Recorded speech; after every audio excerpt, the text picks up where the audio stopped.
Vous êtes sur le point de découvrir un mystère époustouflant qui remettra en question toutes vos certitudes.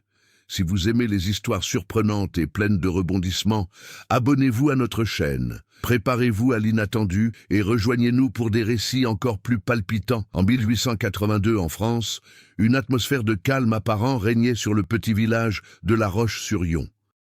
Ses ruelles pavées et étroites étaient paisibles, bordées de maisons de pierre qui semblaient vibrer du poids de siècles d'histoire. Pourtant, un événement imprévu allait bientôt briser cette quiétude, et tout commencerait par une photographie. Dans un vieux studio de photographie au cœur du village, un homme à l'allure sombre et mystérieuse entra, un enfant dans les bras. L'enfant, âgé d'environ 7 ans, était pâle et ses yeux d'un vert si intense qu'il semblait refléter un monde surnaturel. L'homme, un inconnu, paya la séance photo et demanda, d'une voix presque inaudible, que le cliché soit pris immédiatement, sans ajouter un mot. Peu à peu, l'image commença à se révéler sur la plaque photographique. Le portrait de l'enfant était de ceux qui effrayaient quiconque le voyait. Mais le plus étrange était que l'enfant semblait encore plus énigmatique dans son expression, comme s'il pressentait quelque chose de terrible. Ce qui était véritablement troublant cependant, c'était ce que l'on pouvait voir à l'arrière-plan de la photographie. Un brouillard épais et sombre qui semblait se former autour, telle une présence. Cette image n'était pas normale, et personne ne sut ce qu'elle signifiait jusqu'au lendemain. La peste arriva peu après, telle une bourrasque implacable, frappant tous les villageois et, inexplicablement, donnant à ses victimes l'apparence des images de la photographie. Les yeux, jadis aussi clairs que ceux de l'enfant sur la photo, étaient désormais troubles et opaques. Et à mesure que la maladie progressait, de plus en plus de gens se souvenaient de cet enfant, celui qui semblait désormais avoir été un véritable voyant, un être surnaturel, dont la photographie avait été prise bien avant le chaos. Croyez-vous que la photographie possédait un pouvoir surnaturel? Selon vous, qu'est-ce qui a provoqué ce lien entre l'enfant et la peste? Partagez votre avis dans les commentaires. La Roche-sur-Yon, village paisible marqué par un passé d'énigmes non résolues, était désormais en proie au tourment d'un mal inexplicable. La peste, tel un spectre, s'était répandue dans chaque recoin de la ville, semant la douleur et l'incertitude. Les rues, jadis si vivantes, étaient désertes, et les rares personnes qui osaient s'aventurer hors de chez elles semblaient plus des ombres que des êtres humains. Au cœur de cette tragédie se trouvait Madeleine, une jeune veuve qui avait récemment perdu son mari à cause de l'épidémie. Madeleine ne croyait pas aux superstitions et s'efforçait de garder son calme tout en essayant de comprendre ce qui se passait. Elle avait entendu parler de la photo de l'enfant, mais, comme beaucoup, elle pensait qu'il ne s'agissait que d'une légende urbaine, une histoire qui circulait parmi les villageois, mais qui n'aurait jamais de véritable impact. Lorsque la maladie s'approcha de chez elle, Madeleine fut submergée par un mélange d'angoisse et de désespoir. La mort lui semblait inévitable. Pourtant, le destin, d'une manière ou d'une autre, lui réservait d'autres surprises. Une nuit, errant dans les rues désertes, Madeleine se retrouva devant le vieux studio de photographie où avait été prise la photo de l'enfant. La porte était entr'ouverte, comme si le lieu lui-même l'appelait. À l'intérieur, le photographe, désormais un homme âgé et épuisé, se tenait toujours au même endroit où il avait pris le portrait de l'enfant. Mais son expression avait changé. Il ne ressemblait plus à un homme ordinaire, mais plutôt à une figure remplie d'angoisse et de regret. « Tu es venu ?» dit-il, la voix étranglée par l'émotion. La photo, ce n'était pas juste la capture d'un instant, c'était une prédiction. Maintenant, tu y es lié. Madeleine ne savait pas quoi penser. Lié à quoi? Demanda-t-elle. Le photographe hésita avant de répondre, comme si ces mots étaient difficiles à prononcer. À la mort et à la peste. Cette révélation fut un choc pour Madeleine. L'enfant sur la photo, que tous croyaient être un spectre venu d'une réalité lointaine, avait un lien direct avec ce qui se passait. Mais comment? Et que signifiait être lié à cela? Pensez-vous que Madeleine devrait croire ce que le photographe lui a dit? Ou devrait-elle chercher une explication plus rationnelle à ce qui se passe? Partagez vos impressions dans les commentaires. Suite à la révélation du photographe, Madeleine se retrouva plongée dans un profond dilemme. Elle savait que la peste ne semait pas seulement la douleur et la mort, mais qu'un phénomène plus sombre et inexplicable semblait se produire. Le lien entre l'enfant sur la photo et les souffrances qui ravagèrent la ville était indéniable. L'idée que la photographie soit une prédiction la terrifiait, mais l'attirait aussi irrésistiblement, comme si une force intérieure la poussait vers une vérité plus obscure. En quittant le studio, Madeleine sentit l'atmosphère s'alourdir, chargée d'une prémonition qu'elle ne parvenait pas à saisir pleinement. Elle commença à remarquer quelque chose d'étrange dans son reflet, comme si la photographie de l'enfant avait laissé une marque sur son regard, la reliant directement à la malédiction qui planait désormais sur la Roche-sur-Yon.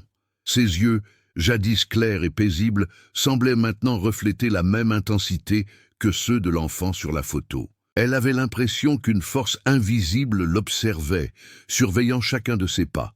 Dans les jours qui suivirent, de plus en plus d'habitants commencèrent à rapporter des phénomènes similaires.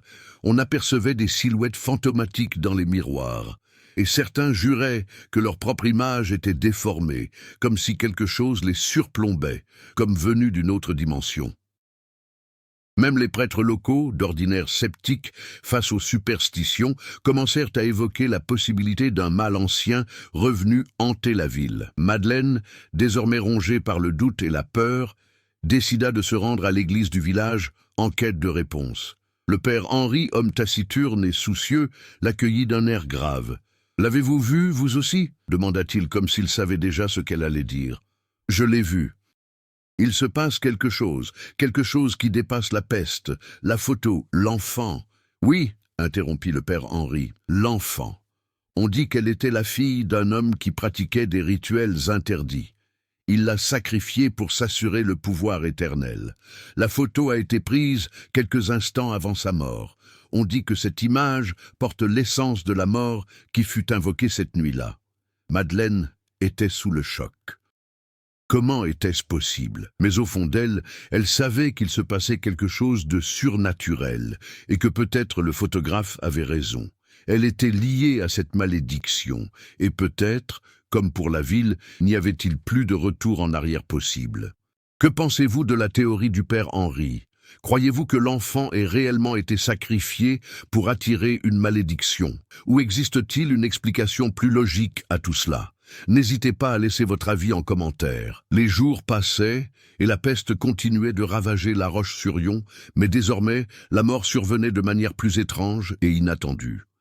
Une odeur de décomposition semblait imprégner l'air, et le son des cloches de l'église, jadis symbole de protection, résonnait comme une lointaine lamentation. Bien que la plupart des villageois fussent absorbés par le deuil et la survie, Madeleine ne pouvait se défaire du sentiment qu'un mal plus profond se cachait derrière ce fléau. En enquêtant sur l'histoire de la photographie et sur le sort de l'enfant, Madeleine découvrit que le photographe n'était pas un homme ordinaire. Il cachait un passé trouble qu'il s'efforçait de dissimuler à tout prix. Dans les années précédant la prise de la photo, il était connu pour réaliser des séances photos pour des personnes riches et influentes, mais un grand nombre de ces clichés avaient disparu sans laisser de traces. Beaucoup pensaient qu'il était chargé de capturer l'âme de ces sujets, ce qu'il n'a jamais confirmé, ni nié d'ailleurs. À présent, avec la propagation de la peste, il semblait que ces photographies étaient bien plus que de simples souvenirs. La jeune veuve commença elle aussi à se rendre compte que le lien avec la malédiction se renforçait, devenant plus intense et plus difficile à ignorer. Ses propres rêves étaient de plus en plus vifs et troublants. Elle revoyait l'enfant de la photo dans ses cauchemars, mais maintenant, l'enfant semblait essayer de lui dire quelque chose. Ses yeux verts, qui auparavant n'étaient qu'effrayants, lui transmettaient désormais un message clair. « Tu es la clé !» Désespérée d'en savoir plus, Madeleine retourna voir le père Henri. Il était devenu une sorte d'allié malgré lui, bien que ses croyances sur le surnaturel fussent ambiguës. « Que signifie être la clé ?» demanda-t-elle avec insistance. Le prêtre hésita, le regard fixé sur les confessionnaux vides, comme s'il méditait sur la gravité des paroles qu'il allait prononcer. L'enfant, elle n'était pas qu'un sacrifice. Elle a été choisie pour garder la porte entre le monde des vivants et celui des morts. Ceux qui voient la photo et ressentent ce lien ont le pouvoir d'ouvrir cette porte. Mais cette porte porte la mort. Cette nuit-là, tandis que Madeleine tentait de comprendre ce que tout cela signifiait pour elle, une silhouette inattendue apparut à sa fenêtre. Le photographe. Il avait changé, paraissait plus âgé et plus perturbé. « Vous êtes proche de la vérité, mais soyez prudente, car le prix à payer sera plus élevé que vous ne l'imaginez. » La tension montait, et au fond d'elle, Madeleine savait que le temps pressait. L'épidémie ne faisait que commencer, mais elle n'était plus une simple victime. Elle se trouvait au cœur de la tempête, et ses propres actions commençaient à ouvrir la voie à la destruction. Croyez-vous que Madeleine parviendra à briser la malédiction, ou est-elle condamnée à payer un lourd tribut à sa curiosité? N'hésitez pas à laisser votre avis en commentaire. Le soir où Madeleine rencontra le photographe, elle n'entendit pas seulement ses paroles, mais ressentit une vérité glaçante lui parcourir l'échine. Sa présence lui semblait plus menaçante que jamais, comme s'il était indissociable de la malédiction qui frappait la Roche-sur-Yon. Mais un autre événement allait se produire, un événement qui allait bouleverser sa quête de vérité. Tandis que le photographe s'éloignait lentement, Madeleine, rongée par le doute, décida de le suivre. Elle le regarda marcher jusqu'au cimetière du village, où beaucoup de morts étaient déjà enterrés, et elle sentit que quelque chose d'étrange s'y trouvait. Le photographe s'approcha d'une tombe récente, qui semblait trop neuve pour être vraie, et s'agenouilla devant elle, comme pour rendre hommage à quelque chose ou à quelqu'un. Poussée par une impulsion, Madeleine s'approcha, mais avant qu'elle puisse l'appeler, il se retourna brusquement, son regard devenant glacial et impénétrable. « N'approchez pas davantage », la prévint-il d'une voix tendue. « C'est la limite. » Mais Madeleine ne put plus s'arrêter. Elle fit un pas de plus, et c'est alors qu'elle vit ce qu'il regardait. Une photographie jaunie par le temps mais parfaitement intacte, avec l'image de la même enfant que sur la photo originale. Seulement, cette image était différente, bien plus troublante. Le regard de l'enfant semblait transpercer la photographie comme si elle était vivante, observant Madeleine avec une expression pleine de malice. « Vous ne comprenez pas, » dit le photographe d'une voix presque inaudible. « Vous avez déjà été choisi. Ce n'est pas qu'une simple photo d'un enfant mort, elle est la clé. Vous devez être le dernier à être sacrifié pour que le cycle puisse se refermer. » C'est à ce moment précis que Madeleine comprit tout. Le photographe n'était pas seulement lié à la malédiction, il en était un élément clé. D'une certaine manière, il entretenait activement le lien entre le monde des vivants et celui des morts. L'enfant sur la photo n'était pas une simple observatrice. Elle agissait. Et en un instant, le cimetière fut enveloppé d'un épais brouillard, si dense que Madeleine pouvait à peine distinguer sa main devant son visage. Un froid glacial la saisit, et elle sentit une présence indescriptible, comme si le sol même se dérobait sous ses pieds. Les yeux rivés sur la photo de l'enfant, Madeleine sut que sa vie, et peut-être aussi celle de tous ceux qui l'entouraient, allait changer à jamais. Pensez-vous que la malédiction puisse vraiment être brisée, ou est-il trop tard pour Madeleine ? Que feriez-vous à sa place? N'hésitez pas à laisser votre avis en commentaire. Le cimetière de la Roche-sur-Yon, avec son brouillard impénétrable et les échos de la mort qui semblèrent flotter dans l'air, n'était plus un simple lieu de sépulture. Désormais, il ressemblait à un limbe, où les âmes des défunts, et même celles des vivants, étaient prises au piège d'une toile invisible. Madeleine, ne sachant comment réagir, commença à sentir l'espace autour d'elle se refermer. La présence qu'elle ressentait, quelque chose émanant de la photographie de l'enfant, l'envahissait. Ce n'était plus une simple peur, mais un sentiment d'inéluctabilité, comme si le temps, les lois de la nature, et même l'air qu'elle respirait se distordaient. Elle tenta de s'éloigner, mais ses pieds semblaient collés au sol, comme si la terre elle-même voulait la retenir. Le photographe, désormais plus fantomatique qu'humain, la fixait de ses yeux vides, comme s'il n'était plus un être de chair et de sang, mais un rouage du cycle de mort qui avait commencé avec ce portrait. « Tu ne peux plus t'échapper, dit-il dans un murmure qui sembla percer le vent glacial. La malédiction est irrévocable, elle doit s'accomplir. Tu as vu la photo, à présent la photo te possède. » Ces mots résonnèrent dans l'esprit de Madeleine. Elle savait que la malédiction était désormais inextricablement liée à elle. C'était comme si le photographe avait manipulé les fils du destin, mêlant sa vie à celle des morts, un lien qu'elle ne pourrait plus dénouer. Le prix qu'elle paierait pour sa curiosité serait incommensurable. Et pourtant, elle ne pouvait se défaire de l'impression qu'il y avait autre chose. Quelque chose qu'elle devait encore comprendre pour ne pas succomber à ce piège mortel. Poussant un cri désespéré, Madeleine se mit à courir, mais le brouillard semblait vouloir engloutir chacun de ses pas. Elle sentait la douleur de ses pieds touchant le sol, l'impact de son corps en mouvement, mais rien ne parvenait à dissiper le brouillard. Dans son esprit, elle repassait en revue chaque instant du voyage jusqu'à présent, chaque étape qui l'avait menée à cet endroit.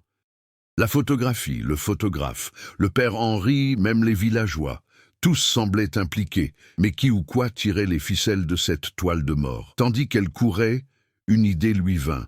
La vraie question n'était pas de savoir si elle s'échapperait ou non, mais si elle pouvait empêcher la malédiction de se propager au-delà des frontières de la Roche-sur-Yon.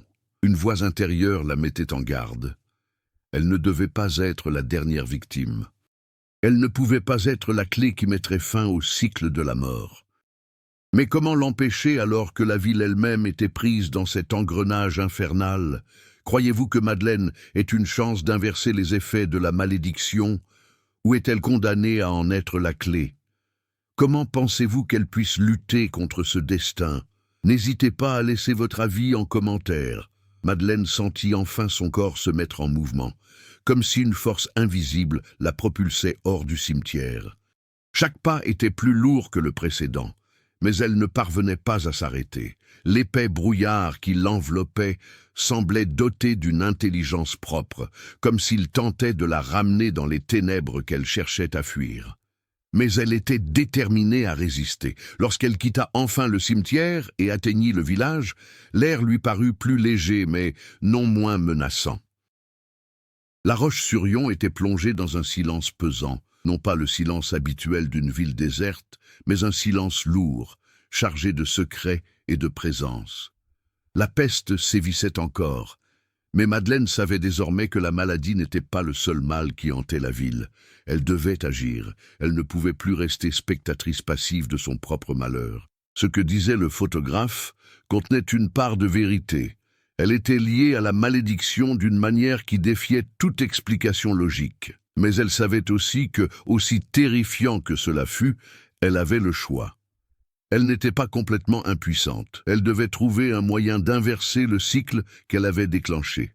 C'est alors qu'elle se souvint de l'histoire que lui avait contée le père Henri, celle du sacrifice de l'enfant et du pacte conclu par le photographe. Le sacrifice, selon la légende, devait être accompli, mais qu'adviendrait-il ensuite ? Il existait une clé capable de briser le cycle, mais elle devait la découvrir avant qu'il ne soit trop tard. Avec une détermination renouvelée, Madeleine chercha le père Henri, sachant qu'il était le seul à pouvoir l'aider. Lorsqu'elle le trouva dans l'église, il la regarda avec une expression inquiète. « Vous êtes encore là, Madeleine ?» Il parut surpris, mais comprit aussi la gravité de la situation. « Je ne peux plus ignorer ce qui se passe », a-t-elle déclaré fermement. La peste, le photographe, la photo, tout est lié. J'ai besoin de votre aide pour comprendre comment arrêter cela. Henri la conduisit à l'autel, où se trouvait une ancienne inscription latine qu'elle n'avait jamais remarquée auparavant. Voici, commença-t-il à expliquer, la véritable histoire de ce qui est arrivé à l'enfant. Lorsqu'elle fut sacrifiée, une partie de son âme fut emprisonnée dans une photographie. Mais cette photographie renferme aussi l'essence de l'enfant, et quiconque la voit, comme vous, a le pouvoir de libérer son âme. Ou bien c'est vous qui devrez être sacrifié pour que le cycle s'achève. Madeleine déglutit difficilement. Alors, si je ne fais rien, le cycle va continuer et d'autres personnes vont mourir. Et si je prends la place de l'enfant, est-ce que ça va s'arrêter? Henri hocha la tête d'un air sombre. Oui, mais vous ne devez pas faire cela seul. L'enfant, prisonnier quelque part en vous, aspire lui aussi à la liberté. Il y a une chance, mais il vous faudra du courage pour affronter l'inconnu. Madeleine sentait que la clé pour briser le cycle était entre ses mains. Le courage nécessaire consistait non seulement à affronter la mort, mais aussi à choisir de sauver l'âme de l'enfant sacrifié et de libérer la ville de la malédiction. Pour cela, elle devrait surmonter la peur qui la paralysait, se confronter au photographe et au pacte qu'il avait conclu des années auparavant. Croyez-vous que Madeleine ait la force d'affronter le photographe et de briser le sort? Que devrait-elle faire, selon vous, pour libérer l'âme de l'enfant? N'hésitez pas à laisser votre avis en commentaire. Madeleine savait qu'il n'y avait plus une seconde à perdre. La décision était prise. Elle affronterait le photographe, la malédiction et tout ce qui l'attendait. La ville, la peste et même sa propre vie étaient en jeu. Elle comprenait désormais que son combat n'était pas seulement pour sa survie, mais aussi pour le salut de tous ceux qui étaient pris au piège du cycle de mort engendré par ce sacrifice maudit. Les paroles du père Henri résonnaient encore en elle. Madeleine passa les jours suivants à se préparer à l'affrontement. Elle retourna au studio de photographie où tout avait commencé. Là, elle savait que la réponse s'y trouvait. Le brouillard qui l'avait enveloppée au cimetière semblait désormais la suivre à chaque pas, mais elle ne se laisserait pas dominer. La clé était entre ses mains, mais il lui faudrait bien plus que du courage pour ouvrir la porte de la liberté. Cette nuit-là, la pleine lune éclairait le village d'une lumière froide et lointaine. Madeleine, vêtue de ses vêtements les plus simples, affichait une expression déterminée. Elle savait que le combat à venir ne se jouerait pas seulement contre le photographe, mais contre tout ce qu'il représentait, le mal enraciné dans les profondeurs de la ville et l'ombre de la mort qui planait sur la Roche-sur-Yon. Elle prit la photographie de l'enfant, objet de toute son angoisse, et la contempla avec un sentiment étrange. Au fond d'elle, elle sentait que cet enfant, bien que vivant d'une certaine manière, n'était plus le même. Il était à la merci de forces qui le dépassaient. En entrant dans le studio, Madeleine ressentit le poids de l'atmosphère, plus dense et plus oppressante que jamais. Le photographe était là, l'attendant, un sourire froid aux lèvres. « Vous êtes enfin venue, Madeleine, mais vous savez ce qui est en jeu, votre vie ou votre mort. » Il désigna l'autel improvisé où reposait une nouvelle photographie de l'enfant, désormais auréolée d'une aura de malice presque palpable. Madeleine savait que cette image n'était pas la même que la première, mais une version déformée, maudite. C'était la clé de la fin. « Je sais ce que vous attendez de moi », dit Madeleine d'une voix plus ferme qu'elle ne l'aurait jamais cru possible. « Mais je ne suis plus un pion dans votre jeu. Vous n'aurez plus le contrôle. » Le photographe s'avança, le regard d'une froideur inquiétante. « Crois-tu encore pouvoir changer le destin, Madeleine? La photographie n'est pas qu'un portrait. Elle est à la fois notre condamnation et notre salut. Tu dois choisir, te sacrifier ou laisser le cycle se perpétuer. » Madeleine s'approcha de l'autel, tenant la photo de l'enfant de ses mains tremblantes mais déterminées. Elle savait ce qu'elle devait faire. Elle devait affronter la mort pour rompre le cycle de souffrance qui s'était instauré. D'un geste décidé, elle plaça la photo de l'enfant sur la nouvelle image, comme pour unir les deux mondes, celui de l'enfant prisonnier et celui de l'enfant qui avait encore une chance de le sauver. Ce faisant, une sensation de légèreté l'envahit, comme si une pression énorme se dissipait. Mais le photographe, plus troublé que jamais, se mit à rire, d'un rire froid et amer. « On ne peut pas briser ce cycle, on n'y arrivera jamais. » Mais tandis qu'il parlait, quelque chose changea. La pièce elle-même commença à se désintégrer, les ombres qui l'entouraient disparaissant, tandis que l'image de l'enfant sur la photographie semblait irradier, comme si elle recouvrait sa liberté. Ce qui allait suivre était incertain, mais une chose était claire.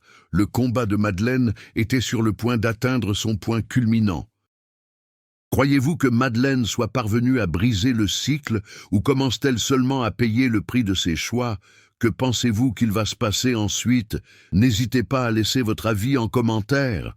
L'atmosphère autour de Madeleine était complètement chaotique.